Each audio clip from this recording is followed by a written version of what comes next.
찬송가 383장 찬양 드리도록 하겠습니다. 찬송가 383장입니다.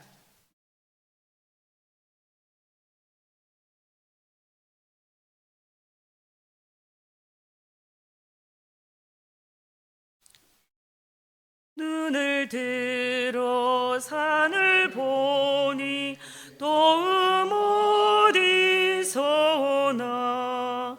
전지지은 주 하나님 나를 도와주시네.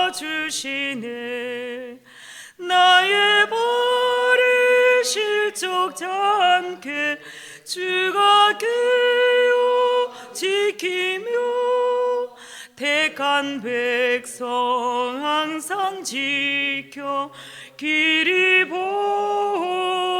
보호하시네. 도우시는 하나님이 내게 그늘 되시니. 낮의 해와 밤의 달이 너를 상치 않겠네. 내게 화를 주지 않고 오늘 보호하시며 너의 출입 지금부터 영영 인도. 2절 한 번 더 하겠습니다. 도우시는 하나님이 내게 그늘 되시니. 낮의 해와 밤의 달이 너를 상치 않겠네.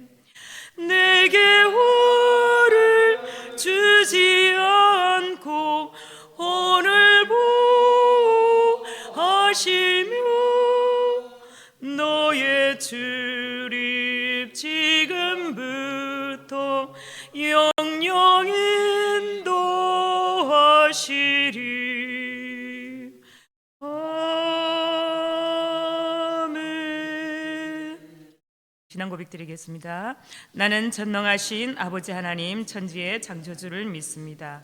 나는 그의 유일하신 아들 우리 주 예수 그리스도를 믿습니다. 그는 성령으로 잉태되어 동정녀 마리아에게서 나시고 본디오 빌라도에게 고난을 받아 십자가에 못 박혀 죽으시고 장사된 지 사흘 만에 죽은 자 가운데서 다시 살아나셨으며 하늘에 오르시어 전능하신 아버지 하나님 우편에 앉아 계시다가 거기로부터 살아있는 자와 죽은 자를 심판하러 오십니다. 나는 성령을 믿으며 거룩한 공교회와 성도의 교제와 죄를 용서받는 것과 몸의 부활과 영생을 믿습니다. 아멘. 오늘 하나님의 말씀은 에스라 6장 1절에서 12절 말씀입니다. 구약성경 117쪽입니다.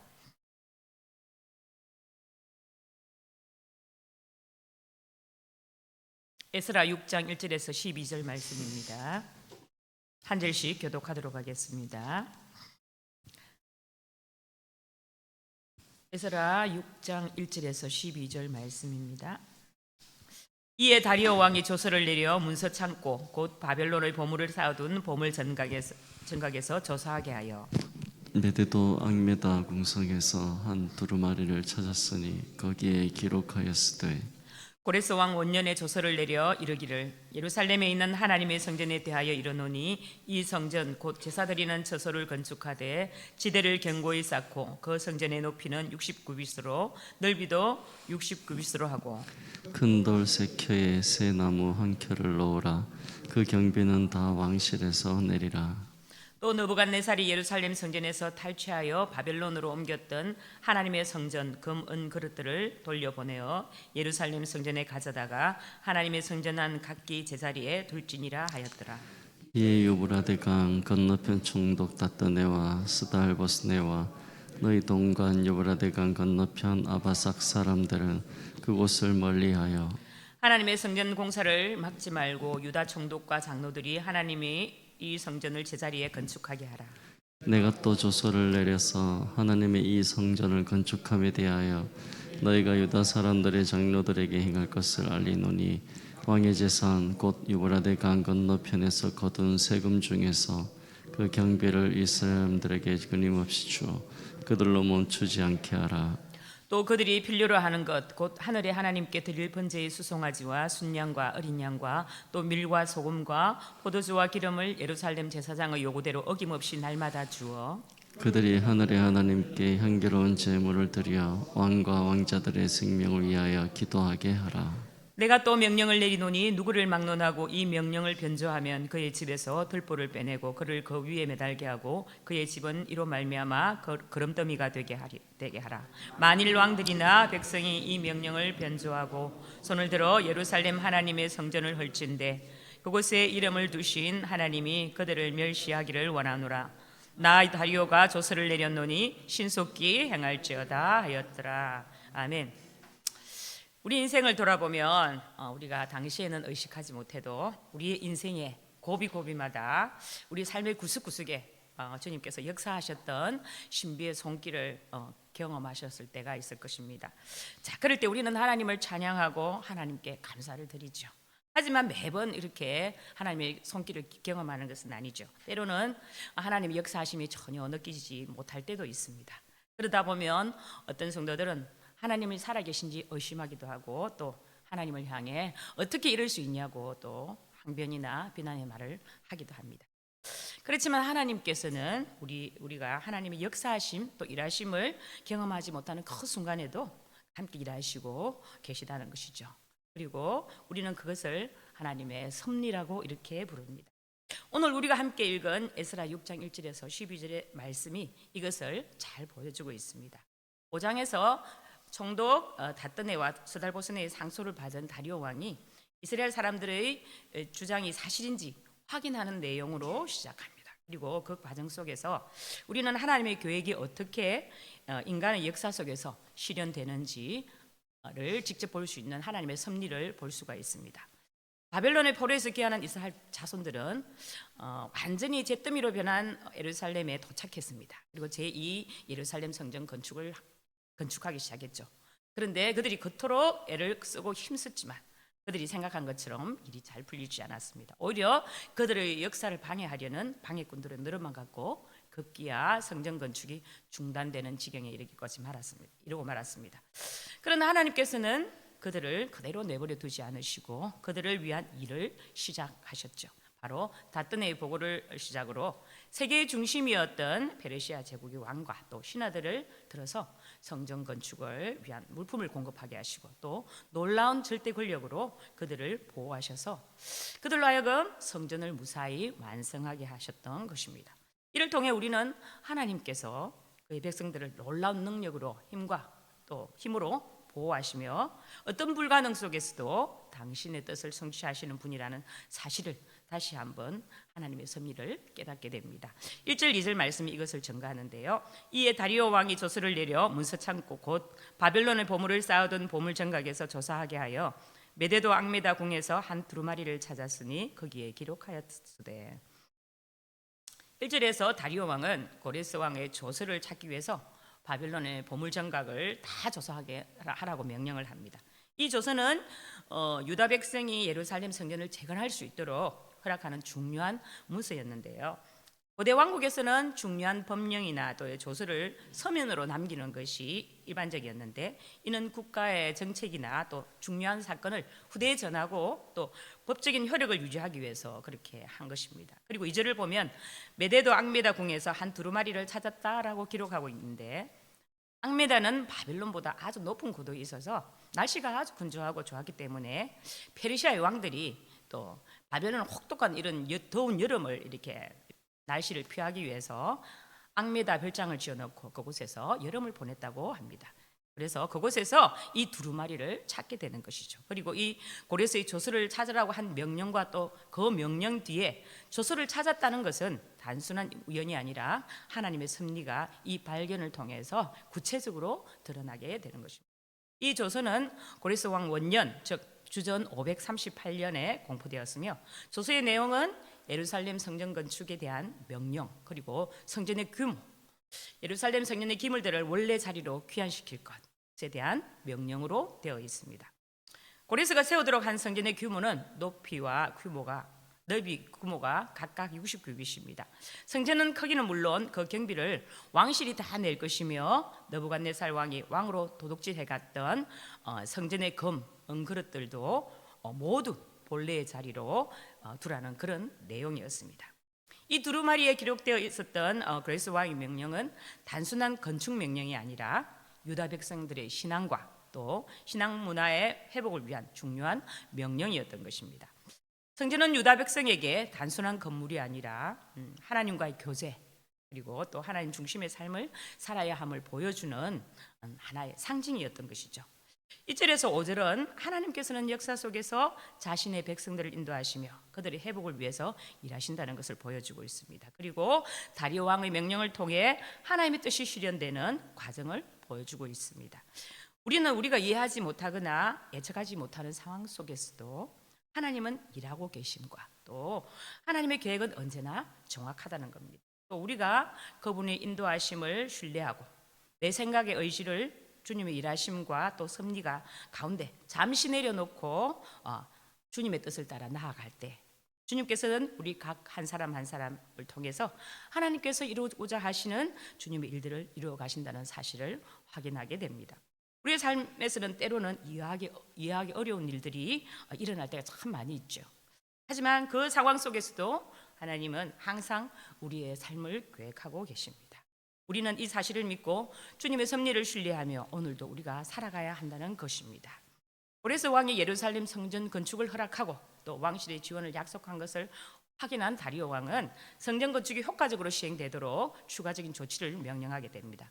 6절부터는 고레스 조서에 대해 보고받은 다리오 왕은 곧바로 다뜨네와 스달보스네와 또 그들의 부하들에게 화신을 보내서 자신도 고레스 왕의 과거의 명령을 그대로 따르겠으니 유다 백성의 성전 재건을 방해하지 말고 도리어 돕도록 명령을 하게 됩니다. 그러면서 6절 하반절을 보면 그것을 멀리하여라고 하는 명령하는 내용을 볼 수가 있는데요.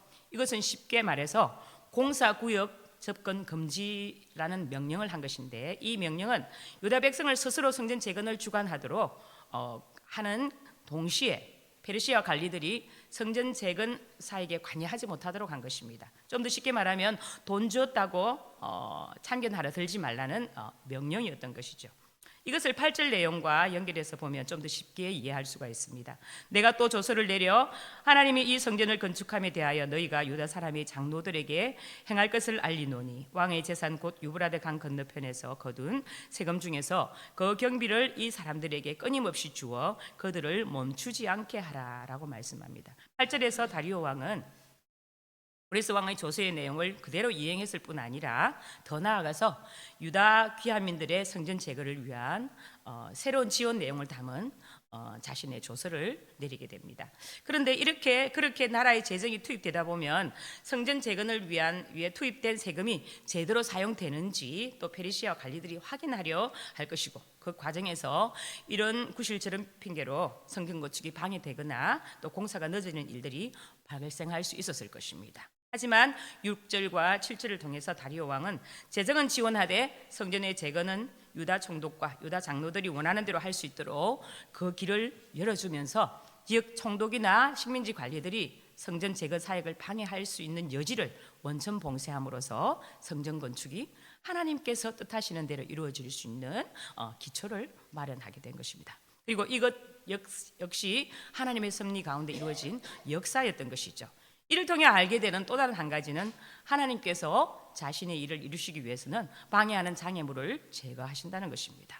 9절 말씀을 보면 다리오 왕이 이렇게 재물을 충분한 공급까지 명령하였던 것은 당시 고대 페르시아 지역 사람들의 인식 속에는 특정한 신의 진노를 피하기 위해서는 그 신이 원하는 대로 정확하게 제사를 드려야 한다는 종교적인 문화가 있었기 때문입니다.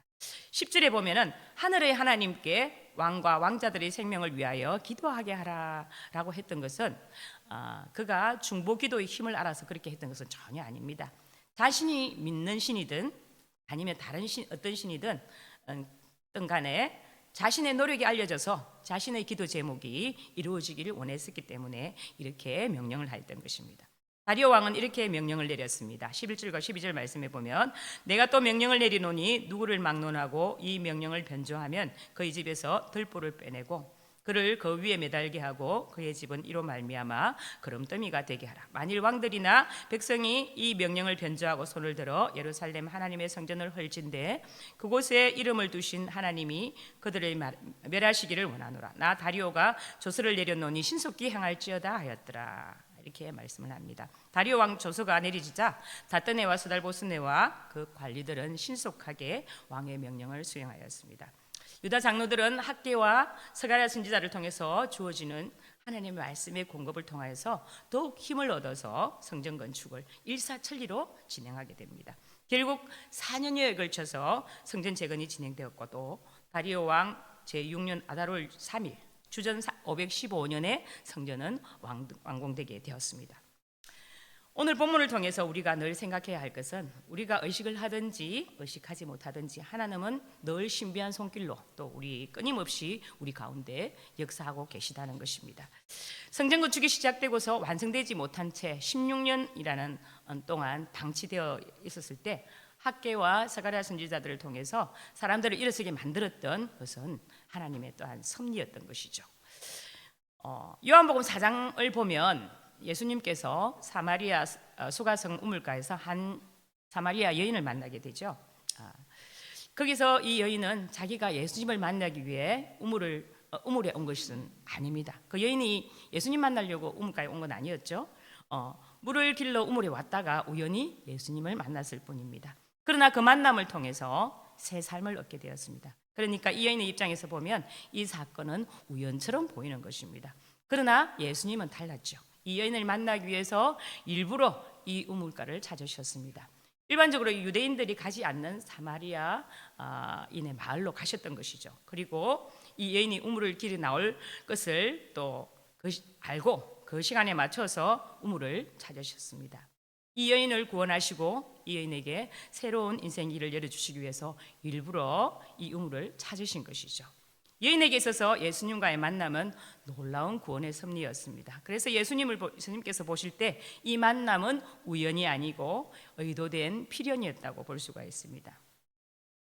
우리가 인생을 살면서 수많은 우연 같은 일을 겪게 됩니다. 그런데 그 일들이 우리 입장에서 보면 우연일 수 있지만 하나님의 입장에서 보면 우연이 아니고 필연 또는 섭리였던 것이죠.